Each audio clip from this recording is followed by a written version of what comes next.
First ever factory outlet Mukunda jewellery KPHB Kothapet Khammam Somajiguda Hanamkonda.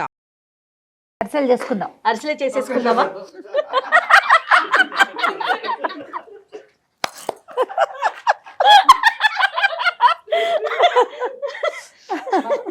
తిరగలు తిరిగినంత సేపు తిరిగారు రమ్మగారు. ఈ చీర ఒకటి ఇక్కడ ఓపెన్ అయింది కదా, ఇది కనపడుతుంది. మీరేమో న్యాచురల్ గా ఉండాలన్నారు కదా, అంత ఒకటి చెప్పడా? ఒకటి చెప్పద్దు, నువ్వు 2, 3 చెప్పు, నేను వింటాను. ఒకటి మాత్రం చెప్పకు.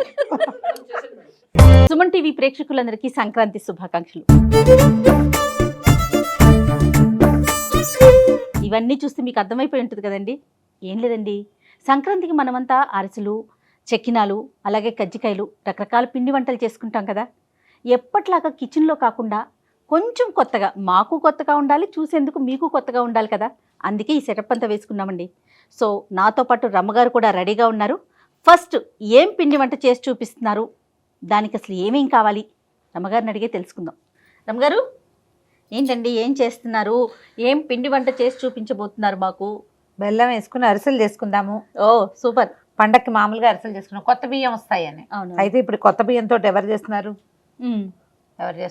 ఎక్కడ కుదరట్లేదు కదా. అదే, అందుకని మనం ఏం చేద్దామంటే మామూలు బియ్యంతో కాకుండా రేషన్ బియ్యంతో, ఇవి దొరుకుతాయి, కంట్రోల్ బియ్యంతో, వాటితో చాలా బాగా వస్తుంది. ప్రతి వాళ్ళు అదే చెప్తారు. ఇది వరకు లేదు, ఇది వరకు మేము ఏం చేసేవాళ్ళం అంటే బ్రౌన్ రైస్, మనం ఇంట్లో ఒక పట్టు బియ్యం వాడుకుంటాం, దాంతో చేసుకునేవాళ్ళం. ఇప్పుడు ఇది దొరుకుతున్నాయి కదా, ఇప్పుడు అవకాశం ఉంది. ఒక 5-6 ఏళ్ళుగా కంట్రోల్ బియ్యంతో చేస్తున్నాం.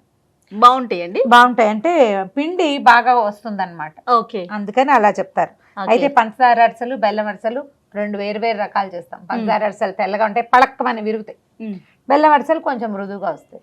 బెల్లమే వేసుకుని కొంచెం పంచదార వేసుకుంటే మనకేంటంటే మృదువుగానే ఉంటుంది, ముక్క చక్కగా విరుగుతుంది, పాకం బాగా వస్తుంది. అయితే బియ్యం మనం ఏంటంటే కొలత ఎట్లా పెట్టుకోవాలి, 1 కేజీ చేయదలుచుకున్నాం అనుకో, 1.5 కేజీ బియ్య పిండి ఉండాలి మన దగ్గర.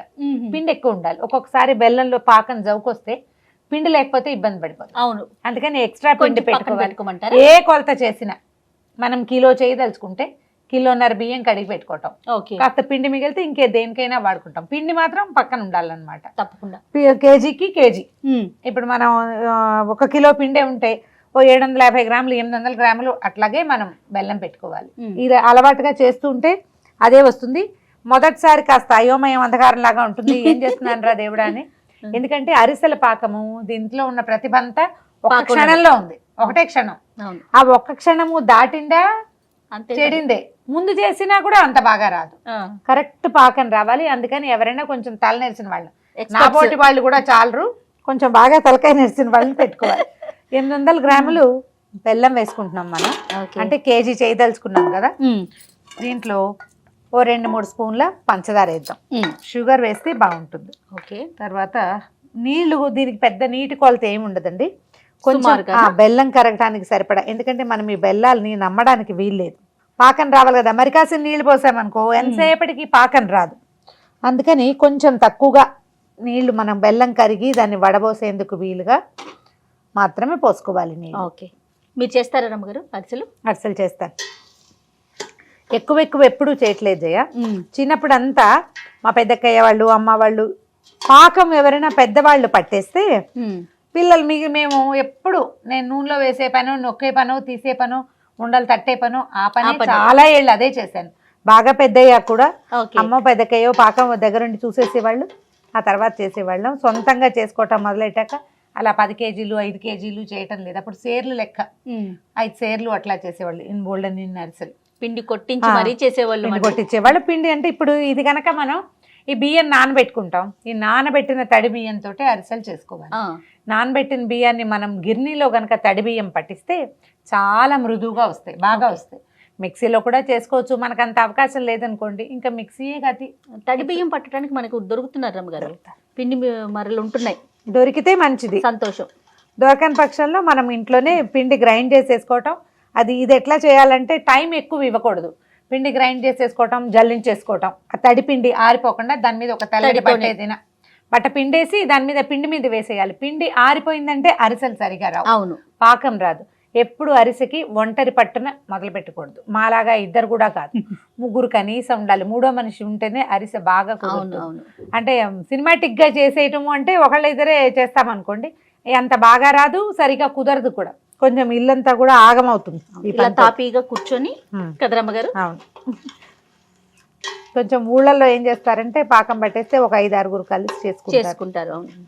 పెళ్ళిళ్ళప్పుడు అప్పుడు చేసేవాళ్ళు కదా, ఒక 6-5 అట్లా కూర్చుంటే ఒకళ్ళు ఒత్తేవాళ్ళు, ఒకళ్ళు వేయించేవాళ్ళు, ఇంకోళ్ళు తీసేవాళ్ళు, 4గో వాళ్ళు దాన్ని కొత్త నూనె తీసేయాలి కదా. వీటిలో నూనె ఎక్కువ ఉంటుంది.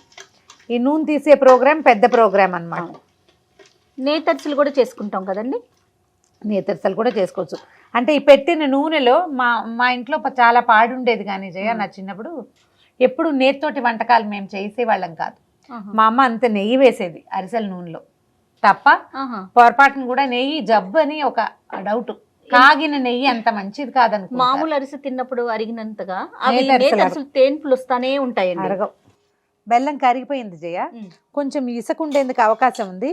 ఒక్కసారి వడబోసేసుకుంటే మనకి సేఫ్ సైడ్ అన్నమాట.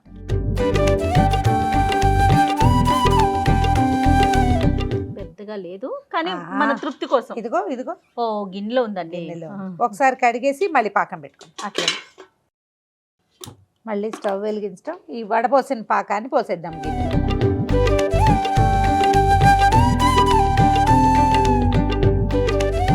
ఇప్పుడు ఇంకా పాకాన్ని తెల్లనిచ్చి చిక్కబడాలి కదా. ఇది ఎక్కడ ఇంకా ఏం లేదు, ఊహాలేదు చూడు, ఒక తీగ వస్తుంది మనకి. ఉండపాకం కావాలి, తీగ పాకం కాదు.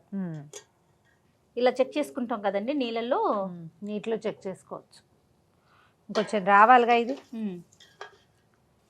మనం పోసిన నీళ్ళని బట్టి ఈ టైం ఉంటుంది జయ. మనం నీళ్ళు ఎక్కువ పోసిన కొందికి టైం ఎక్కువ పడుతుంది. నీళ్ళు పోయకపోతే మనం వడపోసుకోలేం కాబట్టి నీరు పోసుకుంటాం, తప్పదు. ఇంకా పాకం వచ్చిందేమో చూద్దామా?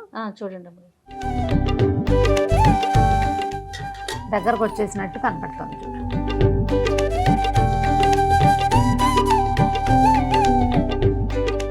మనం ఇది చూసే లోపల అది వచ్చేస్తుంది. అవునవును చూడు, గట్టి తిత్తి వస్తుంది. చాలండి ఈ మాత్రం. ఇంకొక క్షణం ఉంటే సరిపోతుంది. ఓకే చూడు, కానీ క్షణాలతోనే లెక్క కదండి. పిండి తీసుకున్నా దగ్గరకు వచ్చేసింది కదా.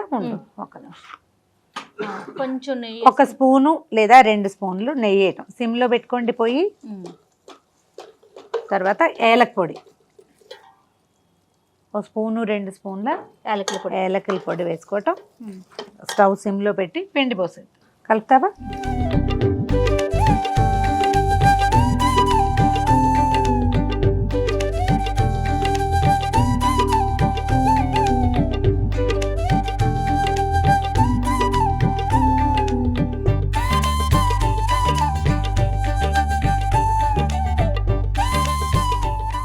ఈ పిండి ఎంతవరకు పోసుకోవాలంటే ఇప్పుడు మనకి లెక్క ప్రకారం చూడు, 800 గ్రాములు బెల్లం పెట్టామా, 800 గ్రాములే మనకి పిండి పట్టాలి లెక్క ప్రకారం.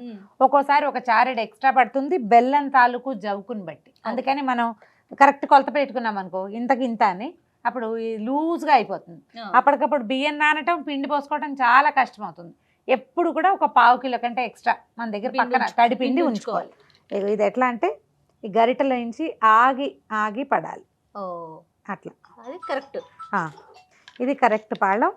దీంట్లో మనం నువ్వులు పక్కన పెట్టుకున్నాం కదా, నువ్వులు పోసి కాసిన ఇందులో కలిపేసి పక్కకు పెట్టుకుంటే చల్లారాక ఇంకా అరిసెలు ఒత్తేసుకోవటమే. ఓకే రమ్మగారు వేసి తర్వాత కూడా వేసుకోవచ్చు, ముందైనా వేసేసుకోవచ్చు. ఈ నువ్వులు ఉంటాయి మన తెల్ల నువ్వులు, నువ్వు పప్పు, ఏది కుదిరితే అది, ఏది మన దగ్గర ఉంటే అందులో పోసి పెట్టుకోవటం. మూత పెట్టి పక్కన పెట్టుకుని ఈ లోపల మిగిలిన ఏర్పాట్లు చేసుకుని, దీనికి 2 ఏమేం కావాలి మనకి, అరిసెలు బతకడానికి అరిటాక్ కానీ ప్లాస్టిక్ కవర్ కానీ ఒకటి, తర్వాత తీయడానికి ఒకటి, తీసిన తర్వాత అరిసెలు ఒత్తటానికి చెక్కలు. దీనికి ఖచ్చితంగా ఈ పదార్థానికి కావాల్సింది ఏంటంటే వీటన్నిటితో పాటుగా చెక్కలు కావాలి. అవును, చెక్క ఉంటేనే అరిసె బాగా కుదురుతుంది, లేకపోతే నూనె ఉండిపోతుంది. జయ మన పిండి చూడు ఎంత పర్ఫెక్ట్గా ఉందో. సూపర్. కొంచెం నిమ్మకాయ సైజు ఉండలు చేసుకుని పెట్టుకోవటం. ఓకే చూడు ఇంతంత. ఓకే, వేడి చల్లారిపోయింది. చల్లారిపోయింది. దీంట్లో ఉన్న అడ్వాంటేజ్ ఏంటంటే అరిసెల్లో ఈ పిండి కలుపుకుంటామా, చక్కగా చల్లారిపోయాక ఎత్తి ఫ్రిడ్జ్లో పెట్టుకుంటే 4 రోజుల దాకా ఎప్పుడు కావాలంటే అప్పుడు బతుకుని వేసేసుకోవచ్చు. అవును. మేము ఊరు నుంచి కూడా తెచ్చుకునే వాళ్ళం అట్లా. ఈ మన తమిళనాడు కొన్ని ప్రాంతాల్లో అయితే అరిసెల పిండి చక్కగా షాపుల్లో దొరికేస్తుంది. అవును. ఉండలు చేసేసి జయ మేడం ఎంత బాగా చేస్తుందో చూడండి, ఎంత బాగా తీస్తుందో. అదే నువ్వు ఇట్లా ఇట్లా అంటావు కదా అలా అలా అన్నారు. మీరు పొగుడుతున్నారా తిడుతున్నారా? అదేంటి పొగట్టమే అంతేనా? అంటే నాకు ఇంతకంటే బాగా పొగట్టడం రాదు మరి. ఓకే, దీన్ని పొగడితే తీసుకుంటారు అమ్మగారు. కొంచెం నూనె చేయి కానీ చేసుకోవటం, ఉండలు చేసి పక్కన పెట్టుకోవటం, టక టక టక ఒత్తేయటం, వేయించేసుకోవటం అంతే. ఓ 10 ఉండలు చేసి పక్కన పెట్టుకున్నాక మనం నూనె పెట్టుకుంటే సరిపోతుంది.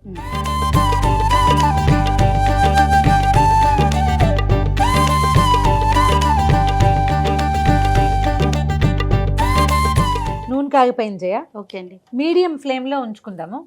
ఇది ఎప్పుడు హై ఫ్లేమ్లో చేయకూడదు. ఓకే. హై ఫ్లేమ్లో కనుక వేస్తే ఏమవుతుందంటే మనకి పైన రంగు వచ్చేస్తాయి.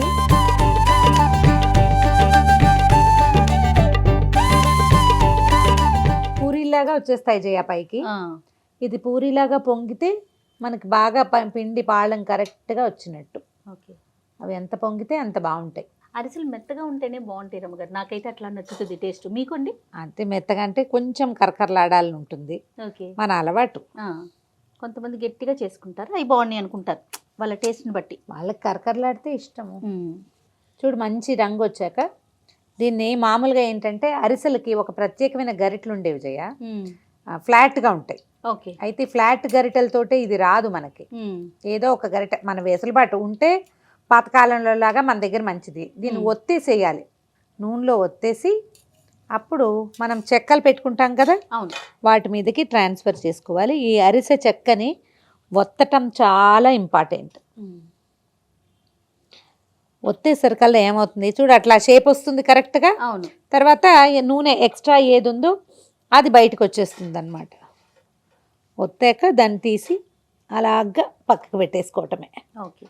అట్లా ఈ పనులకి 2-3 ఉండాలని చెప్పింది. ఎందుకంటే ఒకళ్ళు తీసేవాళ్ళు, ఒకళ్ళు వేసేవాళ్ళు, ఒకళ్ళు ఒత్తేవాళ్ళు, అలా కావాలన్నమాట మనకి. అవును.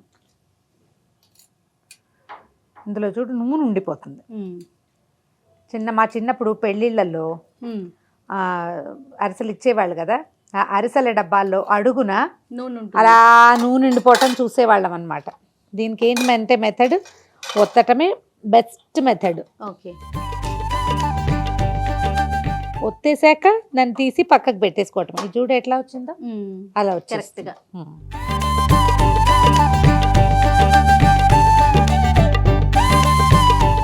కొంచెం గోల్డెన్ బ్రౌన్ లోకి రావాలి రమ్మగారు. అరిసె రంగు దీనికి ఒక బంగారపు రంగు ఉంటుంది కదా, అది టకా టకా టకా టకా వచ్చేస్తాయి. మనం అందుకని చిన్న పాత్ర పెట్టుకుని ఇద్దరమే ఉన్నాం అనుకో, అప్పుడు ఏం చేయాలంటే చిన్నది పెట్టుకోవటము, ఒకదాని వెనకాల ఒకటి తీసుకోవాలన్నమాట. ఇప్పుడు మన ప్రాబ్లం ఏంటంటే 2 ఒకేసారి వేస్తే తీయలేకపోతాం. అవును.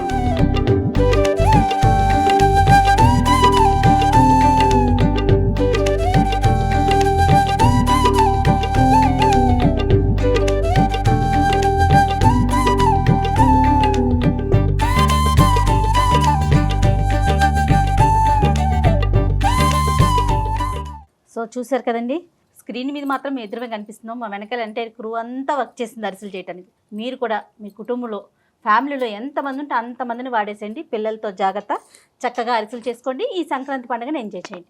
ఏం రమ్మగారు? పాకం చేసి పెట్టుకోండి. ఓ 15 రోజులు 20 రోజులు ఉంచుకోవచ్చు. ఇంటిలి పాదని ఇన్వాల్వ్ చేయండి. ఒకళ్ళో ఇద్దరు ఉంటే ఈ వ్యవహారాన్ని కుదరదు. కొంచెం ఉంటే ఇప్పుడు ఒకవేళ మన దగ్గర పాకం ఉందనుకో, కొద్దిగా కాసిన ఒక 15-10 మనం ఒక్కళ్ళమే చేసుకోవచ్చు. ట్రై చేసి చూడండి. ఇది ఒక ట్రయల్. దీంతో జయ చెప్పింది క్రూ మొత్తం అంతా ఉంది అనమాట ఈ పనిలో. ఓకే. మరి ప్రేక్షకులందరికీ మరొకసారి సంక్రాంతి శుభాకాంక్షలు.